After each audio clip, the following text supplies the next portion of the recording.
कैसे बचाएं और कैसे उपयोग करें।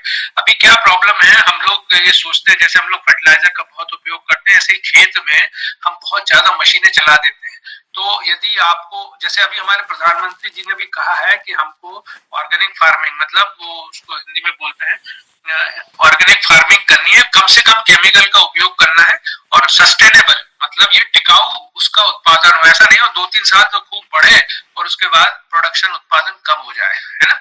टिकाऊ उत्पादन हो और हमारी हमारी जो नेचुरल रिसोर्स है, प्राकृतिक संसाधन, जैसे मैंने बताया सॉइल है सबसे ज्यादा इम्पोर्टेंट, तो हमारी जो मतलब मिट्टी है, मृदा जिसको बोलते हैं, उसकी हेल्थ खराब नहीं होना चाहिए लंबे समय तक। जैसे आप जानते हैं हम लोग की ह्यूमन आदमियों में भी बहुत ज्यादा आप एलोपैथी लेके अपनी हेल्थ खराब कर लेते हैं, साइड इफेक्ट्स होते हैं। सेम वे आप जब केमिकल बहुत डालते हैं, नाइट्रोजन, पोटाश और यूरिया, तो ये उससे अननेसेसरी कोई केमिकल जाने से उससे नुकसान होता है सॉइल को। सेम वे आदमी लोग, हम लोग भी बहुत दवाई खाते हैं, तो आप जो चीजें मर्ज तो ठीक होता है, उसके साइड इफेक्ट होते हैं, किडनी, लीवर, हार्ट, ये पे साइड इफेक्ट। सेम वे हमको अपनी सॉइल को बचाना है, पानी का समुचित उपयोग करना है, एक मोर क्रॉप पर ड्रॉप, और उतना ही पानी देना है, उसी समय देना है जब फसल को जरूरत हो। इसके लिए मशीनों की जरूरत। तो ये अभी क्या होता है, ये जो आपको मैं ऑर्गेनिक फार्मिंग का बता रहा हूँ, ये अभी आप देख रहे हैं हिंदुस्तान की सबसे बड़ी समस्या,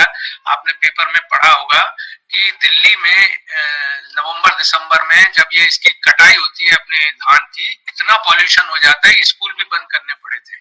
इतना ज्यादा सांस लेना मुश्किल है, ऑक्सीजन की कमी हो रही है। वो क्यों हो रही है? लोग फसल जला देते हैं पंजाब, हरियाणा, है ना, और दिल्ली के आसपास, तो उससे इतना धुआं होता है और उस समय ठंड रहती है, तो मॉइस्चर रहने से, तो उससे बहुत एनवायरनमेंट का, हमारे पर्यावरण का नुकसान हो रहा है। दिल्ली जैसी जगह में लोगों को, बच्चों को स्कूल नहीं जा पा रहे क्योंकि ब्रीदिंग में प्रॉब्लम है। तो ये इसीलिए हमको इसको रोकना है, पराली को जलाने की जो प्रथा है।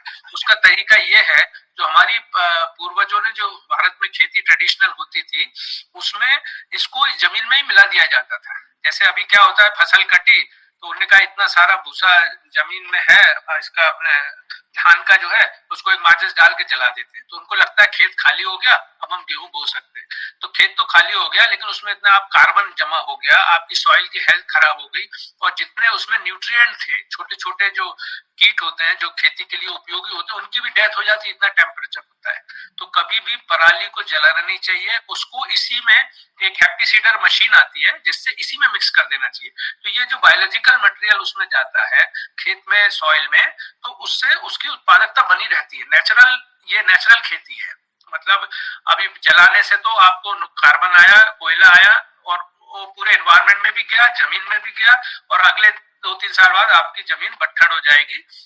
तो इसीलिए सबको ये सलाह भारत सरकार भी दे रही है और मशीनें भी उपलब्ध करा रही है कि इसको यहीं पे, जो आपका जो भूसा बचा है धान की खेती के बाद, डंठल बचे हैं, उसमें ट्रैक्टर चलाइए, हैप्पीसीडर चलाइए और उसी में मिक्स कर दीजिए।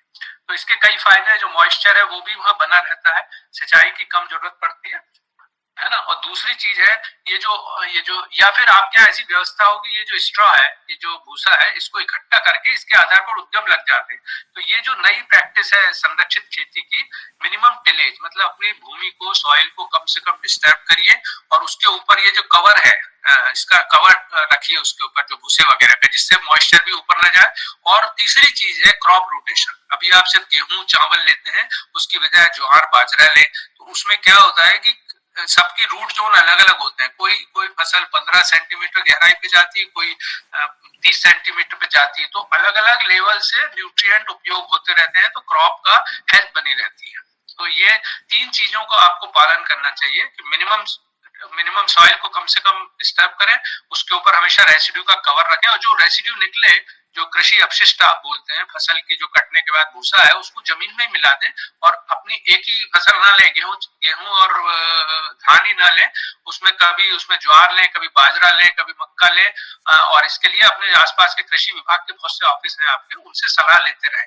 तो जब ये आप रोटेट करते हैं तो अलग अलग न्यूट्रिएंट और उनकी हेल्थ अच्छी रहती है, तो लंबे समय तक आपकी टिकाऊ खेती होती है। यही भारत सरकार चाहती है। तो यही है मिनिमम डिस्टर्बेंस टू सॉइल। और ऑल्सो जब जितनी बार मशीन चलती है तो आपकी जमीन उतनी दबती जाती है। 3 बार 4 बार ट्रैक्टर चलाएंगे तो जमीन दबती है, तो उसमें जो पोर्स होते हैं, जो छोटे छोटे छिद्र होते हैं, वो बंद हो जाते हैं, तो उसमें पानी रुकने की क्षमता भी कम हो जाती है ना। और अपने जो आपके इनपुट है उनका समुचित उपयोग करिए। इनपुट मैंने जैसे बताया, सीड है, आपका बीज है, पानी है, फर्टिलाइजर है, मतलब है ना, और उसके अलावा इंसेक्टिसाइड केमिकल्स है जो कीटनाशक है ना, और लेबर है। इन सब का समुचित उपयोग करिए, मशीनों का उपयोग करिए, सही समय पर सही इनपुट उसमें डालिए, तो आपकी सॉइल की हेल्थ बनी रहेगी, आपके जो इसका काम भी कम हो जाएगा। जैसे आप स्प्रिंकलर देखते हैं, ड्रिप इरिगेशन देखते हैं, उसमें हर बूंद जो है उतनी ही आप जाती है, उसी जगह जाती है, पूरे खेत में नहीं जाती। वो पेड़ की जड़ में एक ड्रिप इरिगेशन से होता है, स्प्रिंकलर से भी उतना ही पानी होता है जितना की जरूरत होती, कभी लबालब भरा हुआ आपने नहीं देखा होगा। और इसी तरह से जब आप ट्रैक्टर है या उसके सही टाइम पे सर्विसिंग कराएं, डीजल पंप यूज करते हैं तो उनको अप टू डेट रखें, ऑयलिंग ग्रीसिंग करते रहे, ताकि वो जो आपकी एफिशिएंसी है, जैसे आप कार भी रखते होंगे, ट्रैक्टर भी रखते हो, तो उनकी सर्विसिंग बहुत जरूरी है। अदरवाइज वो ज्यादा फ्यूल खाता है, उसकी वो बढ़ जाता, ट्रैक्शन भी बढ़ जाता है, तो मतलब घट जाता है, तो आपको ज्यादा देर चलाना पड़ता है।